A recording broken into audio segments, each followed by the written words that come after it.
আসসালামু আলাইকুম everyone, I hope সবাই অনেক ভালো আছেন। আজকে নিয়ে আসলাম দারুণ মজার সরপুঁটি মাছের রেসিপি।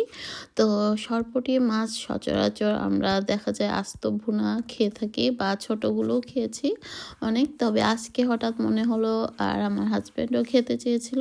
তো সেই অনুযায়ী আজকে ভাবলাম যে তাহলে আমিও রান্না করে ফেলি। তো এই আর কি। তো এখানে 3টা বড় বড় সাইজের মানে সরপুঁটি মাছ ছিল। তো সেগুলোকে খুব ভালো মতো কেটে আমি এভাবে কোনোটাকে 2 পিস, কোনোটাকে 3 পিস এভাবে করেছি, মানে একটু বড় ছোট ছিল। তো আপনারা চাইলে আস্তেও করতে পারেন। তো যাই হোক, আমি কেটে মাছগুলোকে হলুদ লবণ দিয়ে ভেজে নিয়েছি। আর এখানে আমি মশলা কষানোর জন্য দিয়ে দিয়েছি সামান্য পরিমাণে তেল, দিয়ে দিয়েছি পেঁয়াজ কুচি, টমেটো কুচি, আদা রসুন পেস্ট আর লবণ দিয়ে মশলাটাকে কষিয়ে নিয়ে এখন দিয়ে দিচ্ছি সামান্য পরিমাণে হলুদ, মরিচ, ধনে গুঁড়ো, জিরা গুঁড়ো, কারি পাউডার, পাপরিকা গুঁড়ো। ব্যাস হয়ে গেল আমার মশলা মেশানো।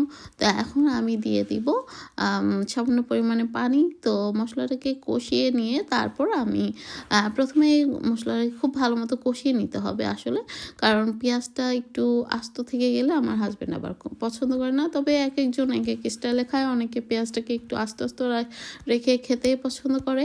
তো যাই হোক, আমি চেষ্টা করছি মশলাটা যেন গলে গলে যায়।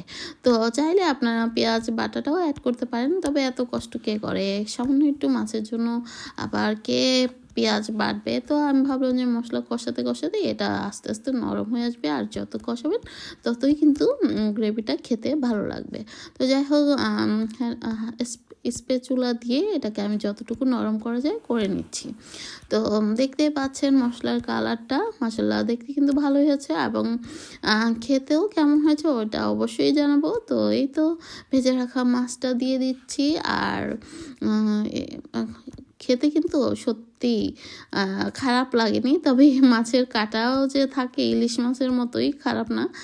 মানে সরপুঁটিতে যে এত কাঁটা থাকে আমি জানতাম না। যাই হোক, আপনারা যারা খান তারা তো জানি। তো আমি আজকে প্রথম বলতে এর আগেও খেয়েছি, কিন্তু মনে ছিল না। যাই হোক, অনেকদিন পর আবার বাসায় বড় সাইজের সরপুঁটি আনা হয়েছে, তো সেগুলো আজকে রান্না করলাম। তো আর রান্না করতে কিন্তু খুব বেশি সময় লাগেনি, খুব কম সময় রান্না করা যায়। জাস্ট মশলাটা কষাতে যতক্ষণ টাইম লাগে, আর মাছ কাটা থাকলে তো কথাই নেই। তো এই তো দিয়ে দিলাম ধনেপাতা কুচি, কাঁচামরিচ ফালি, আর পরিমাণ মতো ঝোল, আর টেস্ট বুঝে লবণটা দিয়ে দিয়েছি।